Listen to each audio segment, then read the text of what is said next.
અમે છે ને આવડું કેવું ફિલ્ટર લીધું છે અહીંયા 2 વ્યક્તિનું. જો આવડું અમારે પાણીનું ફિલ્ટર છે, પણ આ 2 વ્યક્તિ હોય ને તો જ ભેગું થાય, નકર તો પછી બાંધવાનું થાય. જો આ રીતે એને ભરી લેવાનું.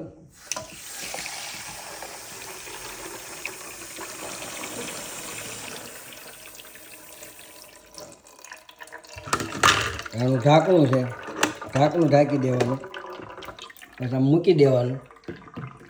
જો આ ઉપર પાણી ભરાઈ ગયું, નીચે આવે ને ફિલ્ટર થઈને આવે છે, અને પછી એને ગ્લાસમાં નાખીને પીધા કરવાનું. પણ આ 2-4 વ્યક્તિ હોય ને તો જ પોહાય હો, નકર તો પછી બાંધવાનું થાય. આપણે ક્યાંક બેઠા હોય સમાધાન કરવા જ આવીને ત્યાં નથી કહેતા ઝીણી ઝીણી વાતમાં બાંધવાનું થાય, તો આ એક ઝીણી ઝીણી વાતમાંથી બાંધવાનું આમાંય થાય પાછું. મારે આટલું પાણી નથી રાખતો એમ.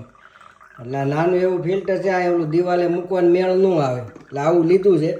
પણ પાણી મસ્ત ફિલ્ટર થાય છે. આ 2-4 જણા હોય ને તો જ પાછું હાલે. 7-8 જણા હોય ને તો રોજ બાંધવાનું થાય. રોજ સવારે ઉઠીને પાણી હાટુથી માથાકૂટ થાય. આપણે કેવી ને નહીં જેવી વાતમાં માથાકૂટ થાય, તો આ પાછું સાધન એક નહીં જેવી વાતમાં માથાકૂટ કરાવે ને એવું જ છે.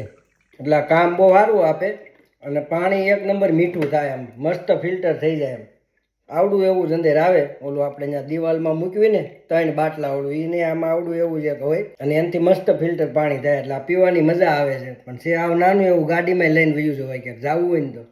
એટલે અહીંયા છે ને અમારે આવું ફિલ્ટર હોય. દિવાલમાં મૂકવાની ને એ બધી સિસ્ટમ હાળી અહીંયા ન આવે. અહીંયા જો આવું ફિલ્ટર હોય ને એટલે મજા આવે પાણી પીવાની.